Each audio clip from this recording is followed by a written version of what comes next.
قدرك منسوب ہے جس سے ورفعنا لك ذکرک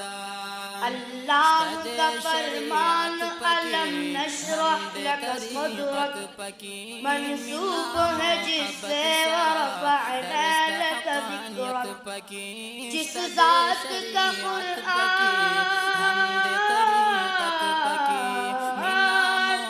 جس ذات کا قرآن میں بھی ذکر جلی ہے وہ میرا نبی میرا نبی میرا نبی ہے وہ میرا نبی میرا نبی میرا نبی ہے وہ جس کے لیے بسم الله الرحمن الرحیم زمان حمید الله دی او 400 سره تعلق دی مخکې ما د درس و تدریس کومه سلسله وه دا مې پېښور جامع عثمانیه کې جاري ساتله تقریبا 14-15 سال ما هلته درس و تدریس کړی دی د هغې نه پس چې موږ رالو نو دلته د شیخ الحدیث مولانا حسن جان شهید رحمه الله سره چونکې زموږ خانداني تعلق دی نو د هغې په د جامع مسجد کې موږ د مدرسې هغه بنیاد کېښوده په دغه موقع باندې موږ د مدرسې لپاره تقریبا دا 13 کنال ځای واخیسته په لږه موده کې مدرسې ته الله پاک یو ترقي ورکړله او الحمدلله د شعبې تخصص او د عصري علومو په بنا او د مدرسې نور د معیار په بنا باندې په لږه موده کې جامع حسن چې دی نو دا د ملک په ښو ادارو په فهرست کې شامل شو دغې حوالې سره موږ فوري طور باندې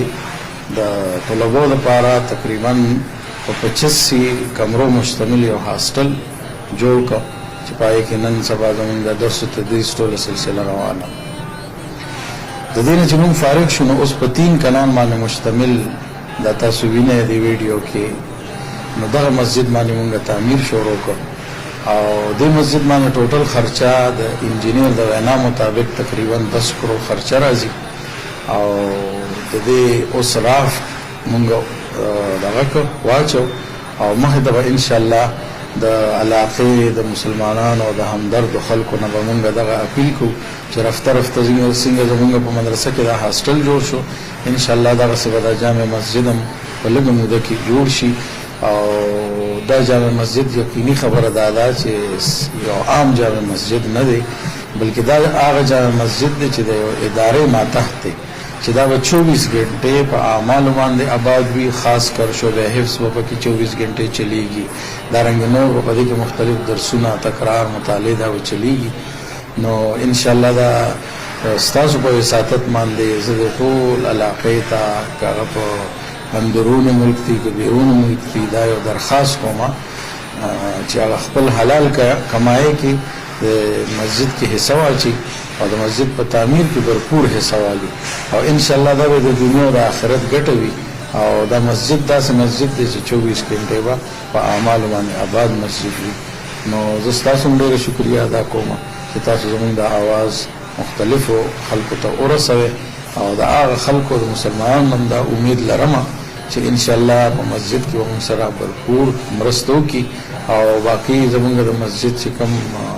اکاونټونه دي یا نور څه نمبرات دي د رابطو هغه تاسو نو هم دا درخواست چې تاسو په ویډیو په آخر کې ورکړئ چې څوک موږ سره رابطه کوي او ښه به دا وي چې یو کس په دغه مسجد کې تعاون کوي او دلته په خپله تشریف راوړي نو دا به ډېره بهتره وي چې کله دا هاسټل جوړو نو زموږ د امید نه چې دا هاسټل به دومره زور جوړ شي او تاسو په الله یقین وکړئ داسې غوندې پسمانده علاقه کې زموږ د شورا والا ملګري یا زموږ د اساتذه کرام د اخلاص نه ډک هغه قدم یې اوچت کړ او په 3 کالو کې دا دومره لوی عالیشان بلډینګ جوړ شو نو زما امید دی